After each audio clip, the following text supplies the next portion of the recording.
que sostenía el tendedero de una familia, accidentalmente cayó en el patio de sus vecinos, hasta que esto provocara que se rompiera una pequeña ventana, se aplastaran unos cuantos arbustos y se generara un poco de basura. Esta situación sin trascendencia, sin importancia, tan llana, fue el inicio de 2 largos años de hostilidades entre las familias que estuvieron involucradas en este asunto. Hasta que finalmente la familia que era dueña del palo que cayó fue víctima de los disparos que sin misericordia les hizo su vecino.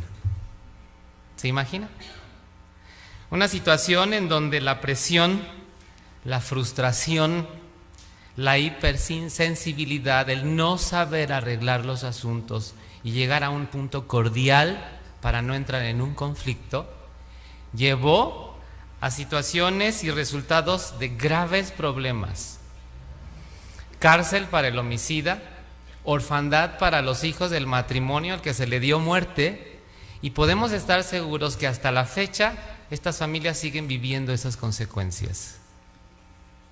Por supuesto que es una situación grave y una situación que como siervos de Dios podemos estar seguros que difícilmente podríamos llegar a estar envueltos en algo tan delicado. Sin embargo, el día de hoy vamos a recordar y ubicar que si en este aspecto de las relaciones humanas y el trato que tenemos con otro lo hacemos desde nuestra forma de ver las cosas y no como lo hace Jehová, podríamos llegar a estar envueltos en algo tan delicado como lo que acabamos de relatar. ¿Por qué lo decimos? Es una realidad de que todos somos pecadores. Ustedes recordarán las palabras del salmista que menciona que con error nacimos y en pecado nos concibió nuestra madre, ¿recuerdan? ¿Qué significa? Que en el momento que nacemos, de una manera involuntaria, tenemos la tendencia de hacer las cosas mal o a veces tomar malas decisiones. Lo que decimos, lo que hacemos nos puede perjudicar a nosotros, a otras personas, incluso a quien amamos, y también otras personas pueden actuar en nuestra contra. ¿Y qué puede provocar? Situaciones que nos ponen en conflicto en el trato que tenemos con los demás. ¿Qué podemos hacer? Una tendencia muy común es la de minimizar cuando nosotros hacemos las cosas fuera de lugar y maximizar lo que los demás hacen. A veces nos concentramos solo en sus aspectos negativos y se nos olvidan los nuestros. Jesús sabía que esto era una tendencia. ¿Se acuerdan cuando Él mencionó que miramos la paja que hay en el ojo de nuestro hermano? Y de repente se nos olvida sendas vigas que traemos en los nuestros, ¿no es cierto? El asunto es entonces que la realidad es que en algún momento sí podemos recibir algún trato injusto, algún trato severo. Quizá fuimos objeto de alguna crítica, fuimos quizá agredidos, y esto nos puede llevar entonces a guardarle rencor o resentimiento a alguien, y eso es lo delicado, es un asunto muy, muy serio. ¿Qué debemos hacer si estamos cargando con esta clase de sentimientos? ¿Cuál debe de ser nuestro proceder como siervos de Dios? El mayor ejemplo que tenemos es nuestro Creador Jehová. ¿Por qué lo decimos? No es cierto, razonemos esto, que Jehová tiene motivos lo suficientemente grandes para estar indignado con nosotros, hermanos. ¿Verdad que a diario hacemos algo que le ofende? Tomamos decisiones que pueden afectar nuestra relación con Él. ¿Cómo actúa Jehová? Nunca guarda rencor y mucho menos Jehová se queda resentido con nosotros. Mire qué invitación nos hace a los seres humanos. Vamos a leer juntos lo que menciona el libro de Isaías, el capítulo número 55, el versículo número 7, por favor. Isaías 55, 7 dice lo siguiente: deje el inicuo su camino y el hombre dañino sus pensamientos, y regrese a Jehová, quien tendrá misericordia de él, y a nuestro Dios. Y da la razón, dice, porque Él perdonará, ¿cómo dice? En gran manera. ¿Notaron ustedes cómo actúa Jehová? Esto nos lleva a un razonamiento. Nuestra supervivencia hoy y en el futuro depende prácticamente del perdón que diariamente Jehová nos está extendiendo. Vemos que es un gran ejemplo para nosotros. ¿Qué les parece si lo vemos ahora en la práctica? Cómo Jehová ha actuado con personas o seres humanos que han llegado a entrar en conflicto con Él. Analicemos la biografía de un personaje de la Biblia que tuvo un cargo importante, gobernó la nación de Israel durante 55 años, Manasés. Manasés pecó gravemente en contra de Jehová. Levantó altares a Baal, a dioses falsos que su padre Ezequías había ya eliminado de la nación. Practicó la magia, la adivinación, el espiritismo. Fomentó que la nación hiciera cosas peores que las naciones vecinas a las que Jehová ya había aniquilado. No hizo caso a los profetas que Jehová le envió. Fue culpable de derramar mucha sangre. Incluso entre sus víctimas se cuenta al profeta Isaías, a quien la Biblia dice que se le dio muerte aserrándolo en pedazos. Qué personaje, ¿no es cierto? Jehová no se quedó sin tomar acción en contra de Manasés. Llegó el punto en donde tuvo que expresar su juicio en contra de este personaje. Es llevado cautivo a Babilonia por los asirios. Prácticamente Manasés estuvo a punto de perder la vida. ¿No es cierto que es indignante lo que hizo este hombre? ¿Se acuerdan lo valiosa que era la nación de Israel para Jehová? Recordarán que él decía que quien tocaba a su nación o le hacía daño era como si tocara ¿qué? El mismísimo globo de sus ojos, ¿no es cierto? El asunto es que hemos preguntado, ¿usted qué hubiera hecho si hubiera sido la persona que le hubiera encargado a Manasés este trabajo tan delicado y tan importante? ¿Y sabe cuál es la respuesta inmediata? Ese hombre merecía la muerte. ¿Cómo actuó Jehová? Hermanos, ¿qué persona, qué hermano le ha hecho el 1% de lo que Manasés le hizo a Jehová? Yo creo que nadie. ¿Cómo actuó Jehová? Vamos a leer juntos, por favor, el segundo libro de las Crónicas, capítulo 33, versículos 12 y 13. Mire la manera de actuar de Jehová. Dice lo siguiente, segundo libro de las Crónicas 33, 12 y 13. Y tan pronto como esto le causó angustia, él ablandó el rostro de Jehová su Dios y siguió humillándose mucho a causa del Dios de sus antepasados. Vean lo que dice el siguiente versículo. Y siguió orando a él, de modo que él se dejó rogar por él y oyó su petición de favor. Y miren lo que hace Jehová con Manasés. Y lo restauró en Jerusalén a su gobernación real, y Manasés llegó a saber que Jehová es el Dios verdadero. No solamente le perdona la vida, sino que lo restaura nuevamente en su gobierno, y la última etapa de este personaje de gobernación la hace exactamente como Jehová lo había solicitado. ¿Qué cosas, no, hermanos? Así hace las cosas Jehová. Pero seguramente usted pueda razonar y decir, claro, pues Él es Jehová y Él es el Todopoderoso y su infinito amor y misericordia permite que Él pueda perdonar y dejar pasar las cosas. Pero la verdad es que para mí es muy complicado. Puede ser que algo no marcha bien. Sabemos que hay algo con alguna persona o con alguno de nuestros hermanos, nos rehúye, nos saluda, eso sí, nosotros nos acercamos a Él y a veces tomamos la postura de decir, bueno, si tiene algo que me diga a mí, que venga y que me lo diga, yo estoy bien, yo estoy tranquilo. ¿Qué debemos hacer? ¿Cómo deberíamos de actuar? Vamos a dejar que Jesús sea el que nos dé la respuesta. Miren, vamos a leer el Evangelio de Mateo, en el capítulo número 5, los versículos 23 y 24. Vean qué recomendación. Después de leer esto, vamos a hacer un análisis muy meticuloso. Prestemos atención a este aspecto. Mateo 5, 23 y 24. ¿Qué hacemos, hermanos? Dice lo siguiente: por eso, si estás llevando tu dádiva al altar y allí te acuerdas de que tu hermano tiene algo contra ti, vea la instrucción de Jesús. Dice: deja tu dádiva allí enfrente del altar y vete, dijo Jesús. Primero, note, primero haz las paces con tu hermano y luego, cuando hayas vuelto, ahora sí que podía hacer esta persona, ofrecer su dádiva a Jehová. Aquí Jesús está pintando un cuadro muy descriptivo de un judío creyente que acudía, recordarán, la ley establecía unas fiestas anuales en donde tenían que acudir a la capital para ofrecer un sacrificio por expiación de pecados delante de Jehová en el templo. Este hombre quizá llevó a la familia, si tenía recursos compraban ahí mismo el animalito que se iba a sacrificar, o lo cuidaba la familia entera para llevarlo al sacrificio que se daría a Jehová. Ya instaló a la familia, ha llegado al templo, pasaban una serie de patios y llegaban a uno que era el patio de los sacerdotes. Había una barandilla en donde seguramente hacían largas filas y él está ya frente al sacerdote. El protocolo, la manera de ofrecer el sacrificio es que tenía que poner sus manos en la cabeza del animalito, y dice Jesús que es en ese preciso momento cuando él recuerda que tiene algo con su hermano. Razonemos lo siguiente: ¿qué puede ser más importante en ese momento que ofrecer un sacrificio a Jehová?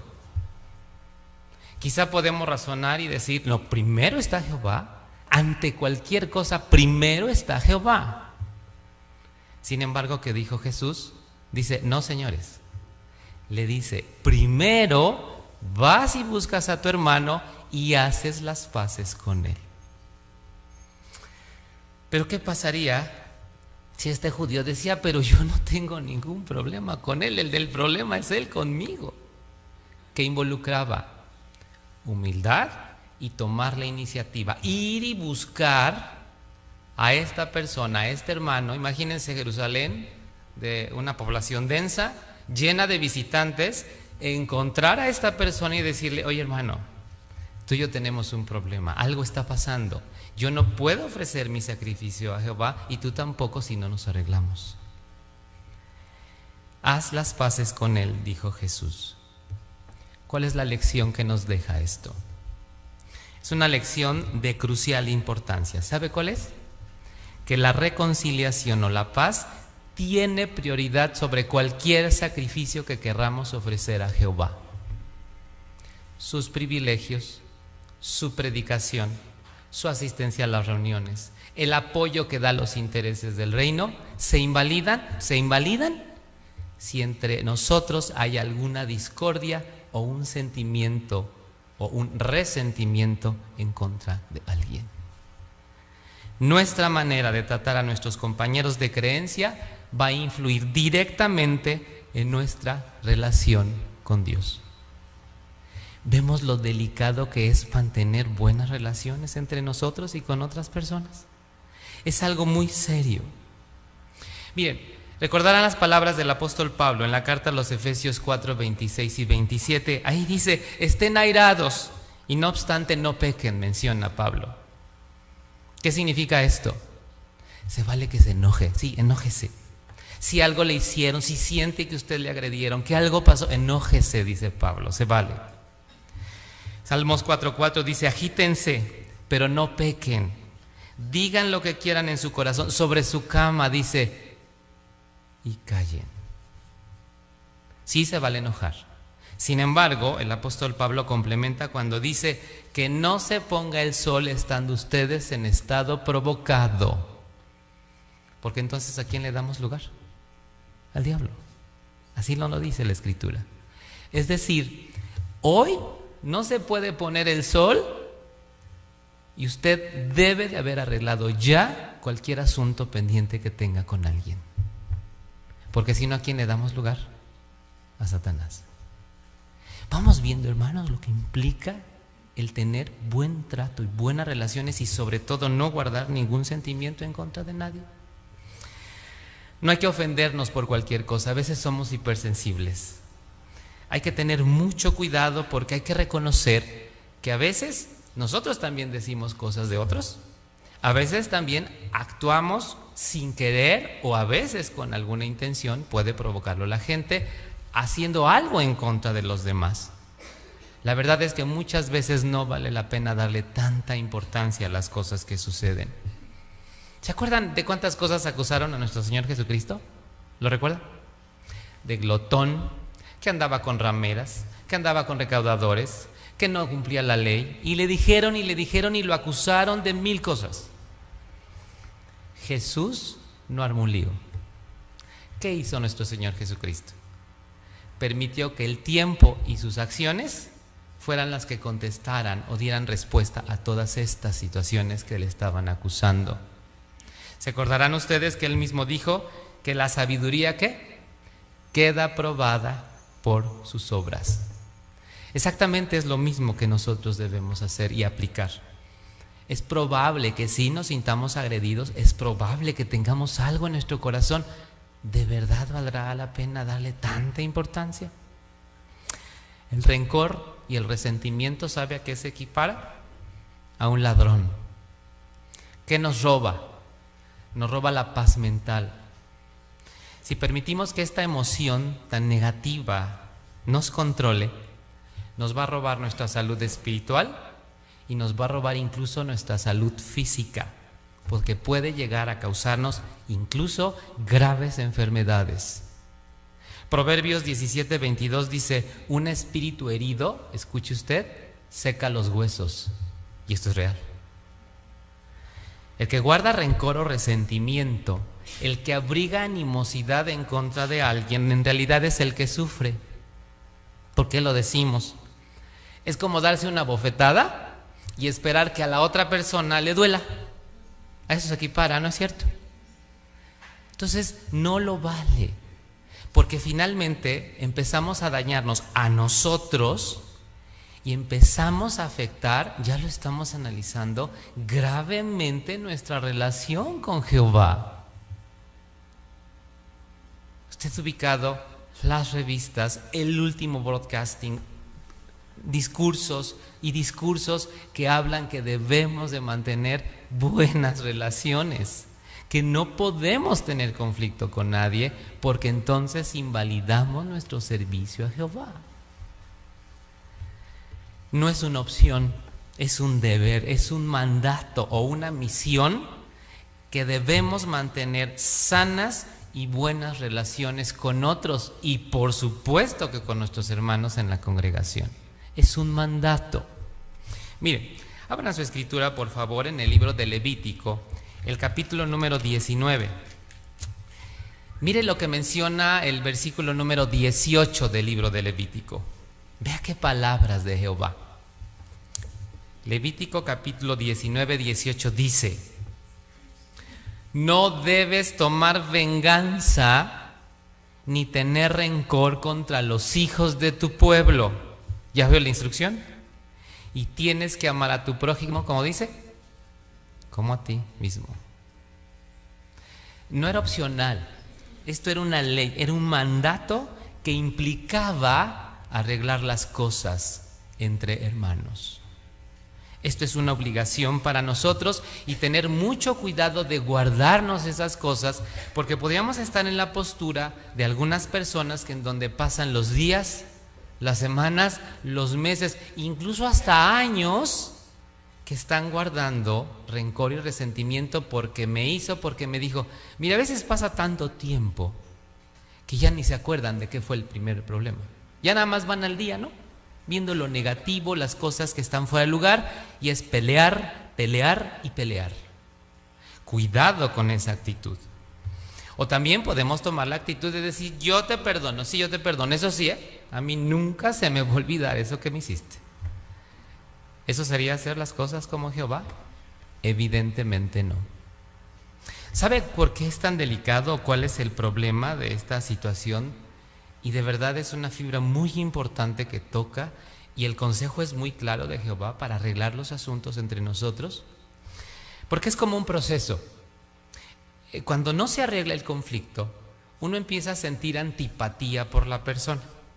¿Sabe cuál es la antipatía? Yo creo que ha escuchado usted cuando dicen: no lo soporto, no puedo estar en donde ya llegó. Aquí en México a veces decimos: es que no lo puede ver ni en pintura, vaya. ¿Sí ha escuchado esas frases? No lo soporto, no la quiero ver, pero ya llegó. Esa es la antipatía. Pero luego se pasa un proceso y se llega a la parte de la indiferencia. ¿Sí ha escuchado usted esta gente que dice: ya no me importa si vive, si muere, si hace, si le va bien? No. Y aparte muy orgullosamente dice: ya lo superé. ¿Sí ha escuchado esa frase? Ya lo superé, ya lo controlo, ya. ¿Se acuerdan de la experiencia que platicábamos al inicio? De una situación grave que se planteó. El asunto es que la antipatía, alimentada por la indiferencia, se puede tornar en odio. Veamos qué piensa Jehová al respecto. Miren, vamos a ver la primera carta de Juan, el capítulo número 3, el versículo número 15. Primera carta de Juan, capítulo 3, versículo 15. Vea qué situación. Dice lo siguiente: todo el que odia a su hermano es homicida, y ustedes saben que ningún homicida tiene la vida eterna como cosa permanente en él. ¿Verdad que es bien delicado? ¿Verdad que si llegáramos a abrigar animosidad y no arreglamos y soltamos el asunto, podríamos pasar por esta etapa o este proceso y empezar a tener un sentimiento de odio? Quizá he escuchado a gente que le dice a otra, te odio. O a veces no necesariamente lo dice, pero lo aplica en su comportamiento y en sus acciones. ¿En qué nos convierte? En homicidas. Esto sería actuar a nuestra manera y no como Jehová. Por ese motivo debemos perdonar de corazón, también sin ocultar o poner una careta de orgullo. Jehová, y vemos lo que analizábamos de Jesús, dice, ve y platica con tu hermano a cuatro ojos, ¿no? Es decir, de frente. Arreglar el asunto y ofrecer una disculpa y decir, hermano, arreglémonos, tenemos que estar bien. Pero hay ocasiones que lo podemos hacer, pero por dentro quizá no estamos siendo tan genuinos y le podemos decir, sí, todo bien, no pasa nada, pero aquí adentro no lo sentimos igual. Podremos engañarnos a nosotros, podemos engañar a la persona, pero ¿a quién no vamos a engañar? A Jehová. ¿Y sabe en qué nos convertiríamos si hiciéramos así las paces? Como unos hipócritas. Y evidentemente también ninguno de nosotros quisiera estar ante esa situación delante de Jehová. La carta de Santiago 4:12 hace una pregunta cuando dice, ¿quién eres para estar juzgando a tu prójimo? A veces cuando alguien nos agrede o sentimos que ha hecho algo en contra de nosotros, en lo que nos concentramos es sus aspectos negativos, ¿no es cierto? Solamente vemos lo negativo. ¿Por qué no vemos sus cualidades justas, castas, amables, dice la Escritura? ¿Por qué no nos concentramos cuando tengamos ese sentimiento en contra de esa persona, en que si es hospitalario, celoso en la predicación, fiel, compartido?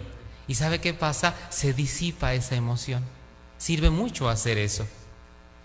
¿Por qué lo decimos?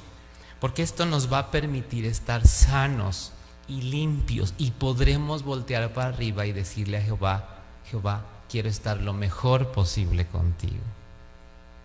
¿Se acuerdan de esta parábola de Jesús, de este rey que llega a ajustar cuentas con sus siervos? Había uno que le debía, si lo pasáramos a moneda actual, unos 50 millones de dólares. Simplemente era impagable la deuda, ¿no? El rey dice, véndanlo a él y a su familia para ahí medio saldar algo. Que este hombre cae a sus pies y este rey se conmueve y ¿qué hace? Le condona la deuda. ¿Se acuerdan? Pero la parábola nos sigue relatando que este hombre sale de esta situación que ha librado y se encuentra con un coesclavo que ¿sabe como cuánto le debía? Como $90. Vaya diferencia, ¿no?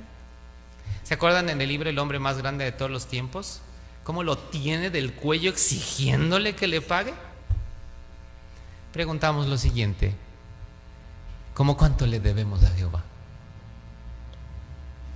¿Y no es cierto que a veces le estamos exigiendo a nuestros hermanos los centavos que nos deben? Cuando el rey se entera de lo que este hombre hizo, ¿cuál fue la reacción? Dice que le va muy mal y concluye, así hará Jehová con los que no perdonan. ¿Recuerdan la oración modelo? ¿Verdad que hay una frase que dice, y perdona nuestras deudas, ¿cómo? Como nosotros perdonamos a nuestros deudores. Así dice. Es muy simple, hermanos. Si nosotros no perdonamos, en automático, ¿qué pasa? Jehová no nos perdona. Mateo 6:14, vamos a leerlo por favor juntos. Evangelio de Mateo, capítulo 6, versículo número 14. Dice lo siguiente. Vean qué palabras de Jesús. Porque si perdonan a los hombres sus ofensas, ¿qué dice? Su Padre Celestial también los perdonará a ustedes. ¿Quién quiere que nos perdone Jehová? Todos. Pero nos damos cuenta que hay ocasiones en donde podemos comenzar a sentir o a permitir que sean nuestras emociones las que controlen la situación. Eso es lo delicado. Definitivamente a todos nos interesa mantener las mejores relaciones entre nosotros, porque como lo estamos ubicando, nuestra manera de tratar a nuestros hermanos va a influir ¿en qué, hermanos? En nuestra relación con Jehová. Y no es cierto que todos estamos esmerándonos, día a día estamos luchando por mantener esa buena relación con Dios. También estábamos ubicando hace un momento que la reconciliación o la paz tiene prioridad ¿sobre qué? Sobre cualquier sacrificio que queramos ofrecer a Jehová. Implica mucho, no es fácil ser el siervo de Dios, implica sacrificio a veces para poder estar al día y alineados con Dios. Si nosotros no nos aplicamos, todo ese esfuerzo queda invalidado. ¿Vale la pena? De ninguna forma.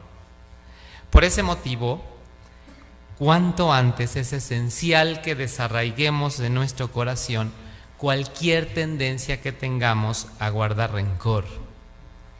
Hoy hemos podido recordar y hemos tenido presente lo importante que es esto y sobre todo cómo debemos disipar esta clase de sentimientos.